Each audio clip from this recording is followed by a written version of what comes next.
బ్రహ్మగారు ఎలా పుట్టాడు అని అడిగితే మొత్తం ముల్లోకాలు ప్రళయం వచ్చి మునిగిపోగా ముల్లోకాలలోనూ ఉండేటువంటి సముద్రాలన్నీ పొంగి పొరలి ఒకదాంతో ఒకటి కలిసిపోయి ఒకే సముద్రంగా మారిపోతే జగత్రయ అంత ఉదధి సంప్లవ ఉదే, మొత్తం నీరు తప్ప మరొక వస్తువు కనిపించని ఒక పరిస్థితి వస్తే అప్పుడు నారాయణుడుగా నువ్వు ఆ సంప్లవోదయంలో ఎక్కడో పడుకుని ఉంటే నీ నాభిలోంచి ఒక తామర తూడు పైకి వచ్చి ఒక పువ్వులాగా అది మారితే ఆ పువ్వులో కదా నేను పుట్టాను.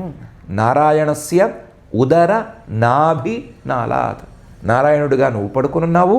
నీకు నీ యొక్క ఉదర భాగంలో మధ్యలో ఉండేటువంటి నాభి, ఆ నాభి నుంచి ఒక తామర తూడు, ఆ తామర తూడు పైకి వచ్చి తామర పువ్వు, ఆ తామర పువ్వులోంచి కదా నేను పుట్టుకొచ్చాను.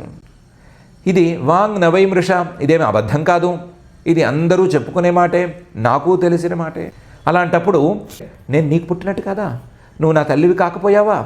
నువ్వు నాకు కూడా తల్లివి కదా. మిగతా ప్రపంచానికి ఎలాగైతే తల్లివో నాకు కూడా అలాంటి తల్లివే కదా.